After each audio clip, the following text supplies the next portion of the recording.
Europe.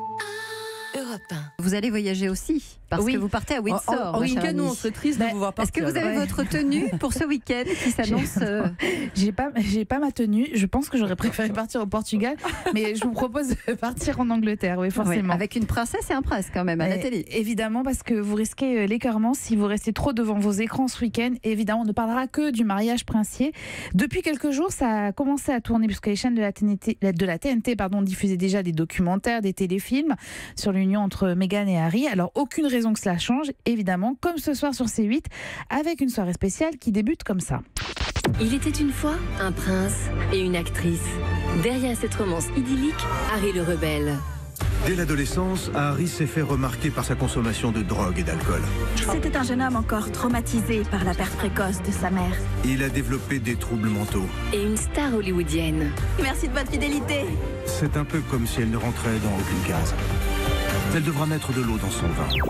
Voilà, c'est un documentaire qui suit. Décidément, on met beaucoup d'eau dans le vin. Oui, ce exactement. matin. Qui sera suivi d'un autre documentaire qui est consacré aux deux frères William et Harry. TF1, eux, ils misent sur un téléfilm événement. Ce sera cet après-midi à 13h55. Une fiction qui est produite par Lifetime, qui reconstitue l'histoire de Harry et Meghan avec des comédiens qui sont vraiment les sosies du couple, mais aussi de l'entourage d'ailleurs. Et une bande-annonce, mais alors kitsch à souhait. Dis-moi quelque chose de vrai. Je n'ai pas besoin que ma vie soit cette image royale parfaite. J'ai seulement besoin de toi. Je vais pas bien faire le premier, mais Vous avez entendu la voix de Jérôme Lacroix pour la traduction. Je crois que je ne vais pas m'en remettre. Mais alors, Écoutez, il campe son personnage. On est d'accord. Mais évidemment, c'est demain que toutes les caméras seront braquées sur le couple. Alors, il y a 79 télés qui ont été accréditées. Les télés françaises vont reprendre le signal de deux chaînes anglaises, la BBC et ITN. Les chaînes info, elles, en France, vont être en édition spéciale dès 6h du matin. TF1, France 2 et M6, eux, débuteront à 10h. Et quand la cérémonie s'achèvera en début d'après-midi, eh bien, place à de nouveaux programmes.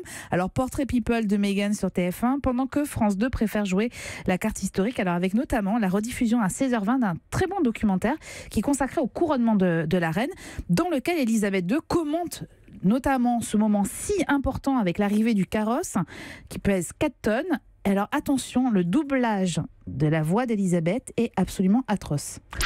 Il n'est pas fait pour rouler. Ce ne sont que des ressorts recouverts de cuir. C'est très inconfortable. On a traversé la moitié de Londres, entre 6 et 8 kilomètres. Et nous roulions au pas. Les chevaux ne pouvaient pas aller plus vite, tellement c'était lourd.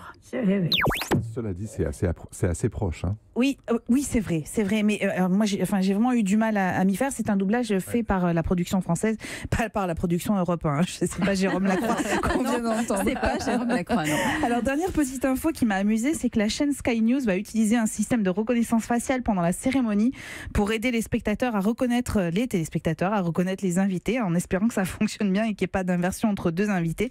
En 2011, quand même, on en rit, mais en fait, le mariage quand même de Kate et William avait réuni 9 millions de Français devant la télé. Alors, Meghan et Harry feront-ils mieux ?